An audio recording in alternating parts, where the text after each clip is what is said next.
Selanjutnya adalah endosperm. Endosperm adalah bagian dari biji tumbuhan berbunga atau antofita yang merupakan hasil dari pembuahan berganda selain embrio. Endosperma dapat dikatakan sebagai saudara kembar embrio karena selalu terbentuk bersama, tetapi berbeda dengan embrio yang diploid. Endosperma memiliki 3 set genom atau triploid.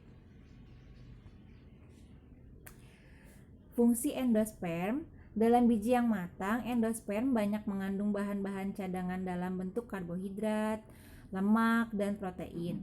Pada waktu perkecambahan biji, zat-zat tersebut dicerna dan digunakan untuk pertumbuhan kecambah sampai kemudian berkembang pigmen hijau atau klorofil yang kemudian tanaman atau kecambah mampu menghasilkan makanannya sendiri. Fungsi yang utama adalah memberi makan embrio selama stadium awal dari perkembangan atau dari zigot sampai embrio globular. Nah, pada pembelahan pertama dan selanjutnya nanti akan diikuti oleh pembentukan dinding sekat. Kemudian ada tipe perkembangan endosperm. Yang pertama adalah tipe nuklear. Pembelahan inti pertama dan pembelahan selanjutnya tidak diikuti pembentukan dinding sekat sehingga inti tetap bebas. Yang kedua adalah tipe selular. Pada tahap perkembangan ini, pada pembelahan pertama dan selanjutnya diikuti oleh pembentukan dinding sekat. Kantong embrio terbagi atas ruangan-ruangan dan di antara ruangan ada yang mengandung lebih dari satu inti. Yang ketiga adalah tipe halobial yang merupakan tipe perkembangan antara nuklear dan seluler. Misalnya, halobia pada awal pembelahan diikuti oleh pembentukan dinding transversal. Nah, berikut adalah gambaran dari 3 tipe perkembangan endosperm, ada tipe nuklear, selular, dan halobial. Yang selanjutnya adalah perkecambahan. Perkecambahan merupakan proses pertumbuhan dan perkembangan embrio.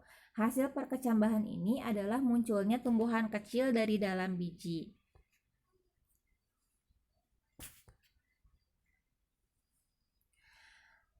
Ada beberapa penyusun embrio yang terpenting dalam perkecambahan. Pertama adalah plumula, yaitu calon batang dan daun yang dapat tumbuh dan berkembang menjadi bunga dan buah. Yang kedua adalah radikula, yaitu calon akar yang dapat tumbuh dan berkembang menjadi akar.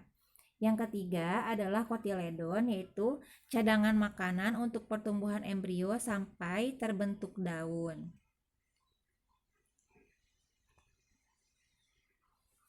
Nah, perkecambahan terjadi jika embrio yang dikandung biji masih hidup, tidak dalam keadaan normal atau tidur.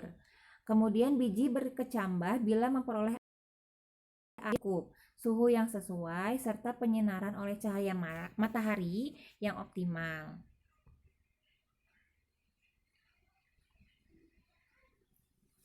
Ada 2 proses perkecambahan. Yang pertama adalah proses fisika, yaitu ketika biji menyerap air atau ambibisi.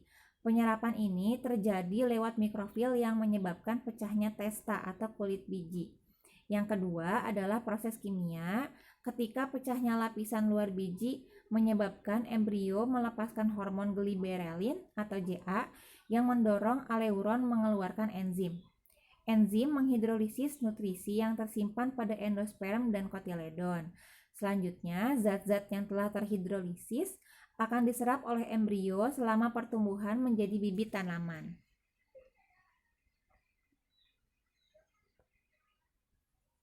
Nah, adanya air yang karena proses ambibisi mengaktifkan enzim perkecambahan awal, sehingga bagian yang aktif akan mengalami mitosis, akan terangsang